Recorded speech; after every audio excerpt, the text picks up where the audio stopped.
สบายดีน้องนักเรียนหมดทุกคนมื้อนี้มาพบกับสาวครูเย็นเจ้ามื้อวันนี้พวกหลานได้เรียนหนังสือกับไผแม่นแล้วได้เรียนกับสาวครูตองเนาะสาวครูเย็นขอสมเสยน้องนักเรียนหมดทุกคนเนาะที่ว่าตั้งใจเรียนหนังสือนำสาวครูแล้วก็เฮ็ดเวียกบ้าน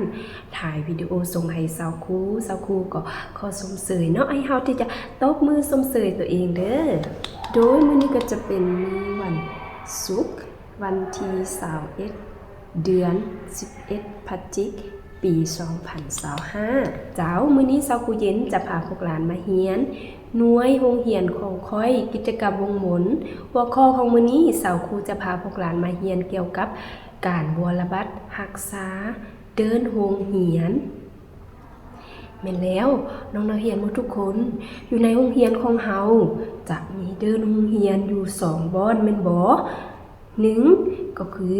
เดินโรงเรียนอยู่หน้าโรงเรียนของพวกเขาอยู่สไลเดอร์แม่นบ่แล้วก็2ก็จะเป็นเดินโรงเรียนอยู่หญ้าเทียมบ่อนที่เฮามักออกมาเต้นออกกำลังกายและลิ้นเครื่องลิ้นแม่นบ่เจ้าแล้วก็น้องนักเรียนรู้บ่ว่าเฮาจะรักษาบรบัดเดินโรงเรียนของพวกเขาแนวใดให้สะอาดเจ้าเดินโรงเรียนของเฮาจะสะอาดเฮาก็ต้องบ่ถิ่มขี้เหงื่อสะสายอยู่ตามเดินของพวกเขาเนาะบ่ถิ่มขี้เหงื่อบ่ว่าจะเป็นป่องนมบ่ว่าจะเป็นเจี๊ยบ่ว่าจะเป็นขี้เหงื่อต่างๆเนาะเฮาจะบ่ถิ่มสะสายเพราะว่าอยู่ในเดินโรงเรียนของพวกเขาก็จะมีถังขี้เหงื่อเวลาเฮากินข้าวนมกินนมเฮาก็ไป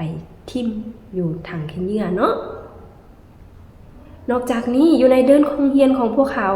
ก็จะมีเครื่องลิ้นแม่นบ่มีสไลเดอร์มีตะลูดมีองศาฉะนั้นเวลาเฮาลิ้นเฮาควรรักษาอุปกรณ์การลิ้นอยู่ในเดินโรงเรียนของพวกเขาจะบ่คีดบ่แต้มและจะบ่ทำร้ายโดยการทุบหรือว่าตีเครื่องลิ้นของพวกเขาและนอกจากนี้อยู่ในเดินโรงเรียนของพวกเขาก็จะมีต้นดอกไม้หรือว่าต้นไม้แม่นบ่เฮาควรที่จะรักษาช่วยกันก็คือบ่เด็ดดอกไม้ลิ้นและบ่ทำลายต้นไม้และดอกไม้อยู่หน้าเดินโรงเรียนของพวกเขาเนาะถ้าเฮาอยากให้เดินโรงเรียนของพวกเขาสะอาดเฮาต้องช่วยกันอนามัยโดยการเก็บขี้เหงื่อเก็บเศษไม้หรือเศษหินที่เป็นอันตรายต่อเฮาเนาะเพราะว่าหน้าที่ในการอนามัยเดินโรงเรียนหรือว่าบริเวณโรงเรียนของพวกเขาก็เป็นหน้าที่ของพวกเขาหมดทุกคนรวมทั้งสาวครูและก็น้องนักเรียนเนาะถึงว่าพวกน้องหรือว่าพวกหลานบ่ได้มาโรงเรียนในปัจจุบันนี้ต่อไปถ้าพวกหลานได้มาเรียนอยู่โรงเรียนเวลาเฮาย่างไปย่างมาเฮาเห็นขี้เหงื่อให้เฮาที่จะช่วยกันเก็บรักษาความสะอาดช่วยกันเนาะบ่ว่าจะอยู่โรงเรียนหรือว่าอยู่เรือนเฮาก็เช่นเดียวกันเนาะเฮาควรที่จะทิ่มขี้เหงื่อให้ถึกบอนบ่ทิ่มสะสายเนาะอันนี้จะเป็นบทเรียนของพวกเขาในมื้อนี้ก็คือการบรบัดรักษาเดินโรงเรียนบ่ทิ่มขี้เหงื่อสะสายเก็บขี้เหงื่อช่วยกันและบ่ทำลายต้นไม้หรือว่าดอกไม้บ่ขีดเขียนเครื่องลิ้นอยู่ตามเดินโรงเรียนของพวกเขา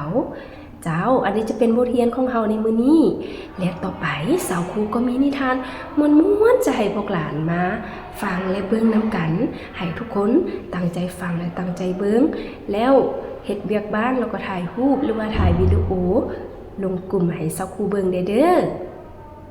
เจ้าขอบใจบ๊ายบาย